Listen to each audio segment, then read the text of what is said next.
I've always had a knack for film, fashion, stuff like that. Because back in England, I was very much drawn to all types of discipline.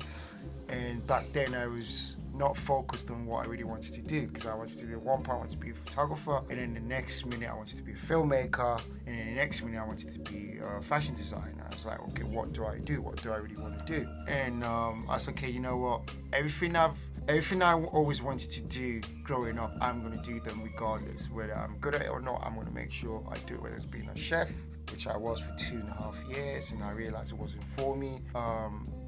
To a photographer, to a stylist, to a menswear designer, to a filmmaker. I kind of don't want to insult the people who actually do these different mediums for a living, because I feel like right up to even being a DJ, because I don't necessarily call myself a DJ. I think I'm more of a selector. And being I'm a menswear designer now, it just makes more sense where fashion, style, film, photography, whatever art medium you want to think of, they're all like intertwined in some way, some shape or form. I think menswear or fashion or style, actually I'm not going to say fashion, style in general is they're all interlocked. They're all interlocked, and style itself is a form of art, so to speak. You're wearing someone else's idea, and so in a way it's someone else's focus on what art in clothing means.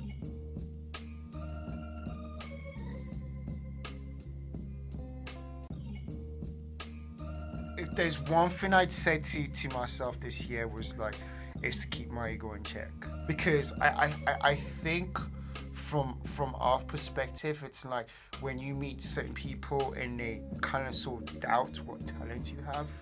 I used to get annoyed by that, but now I just kind of just sort of just keep quiet and observe. Sometimes when I'm by myself, though, I do metaphorically, I stroke my ego like, oh yeah, I've done this.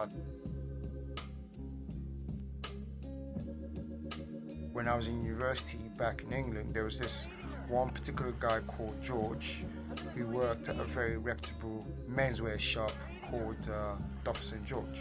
But George was this guy who had mad style back in college, whatnot, and he kind of like picked me out. It's like, oh, Vincent, you know what? I don't know why he picked me out. He just like, Vincent, you know, you're coming with me to Duff St. George. I don't want you to tell anyone where it is. Just come, blah, blah. And it was through him I started to develop a taste for men's fashion, because in England you have tribes, like you have tribes over here as well. So you have your goths, you have your metalheads, you have your Chelsea boys, you know, whatever.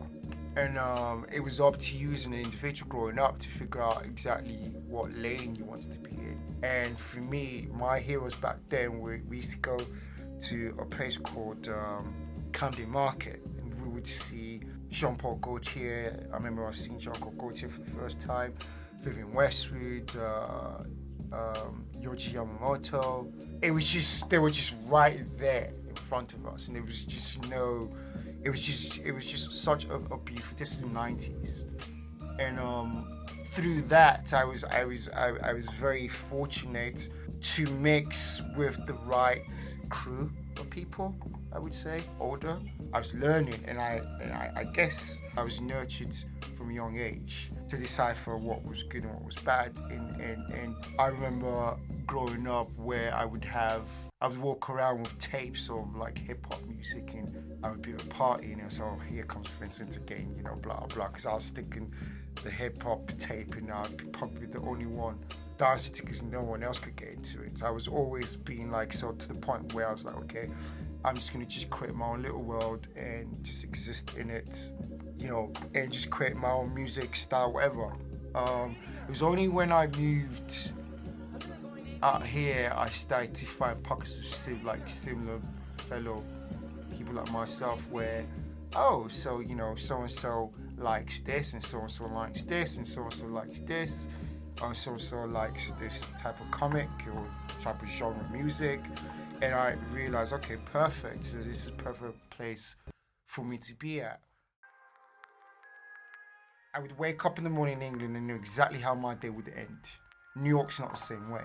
New York, I wake up in the morning and I'm not exactly sure how the day's gonna end, because New York to me is it's more of it's like a melting pot of creatives, and it's up to you as an individual to decipher who's for and who's against, and that's the beauty about New York. There's tons of tastemakers out there, and everyone is an observer. I observe people as well. You know, most of my day-to-day is observing what people are wearing and trying to factor that into my own world and how I work. So in that respect, I would say it's more, I think it's a constant battle. It's a constant battle with anybody about the ego, because the ego is huge. There's just no way to avoid it. It's always there. When you disagree with somebody, it's your ego. It's like, well, does that make you less of a man or more of a man if you agree or disagree? And these are the questions we can't really answer, you know? So, in a way, I'll probably say a constant battle, and trying to pull back and understand how I can work alongside it as opposed to having it be in the forefront.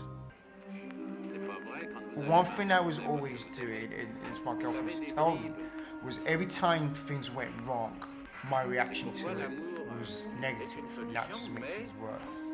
So the best way to defy it is just to step back and approach it again. I think definition of impossible is to be able to achieve, okay, this is probably a cliche answer, but that's the only answer I can really think of, is to be able to achieve your goals against all odds. And it's not necessarily one goal, it's a series of goals. You know, wherever goals you have in front of you, you achieve it. How you achieve it is totally up to you, but the fact that you achieved those goals or goal, whatever it is you set for yourself, I think that is impossible. My name is Vincent Oshin. I'm a menswear designer based in New York City.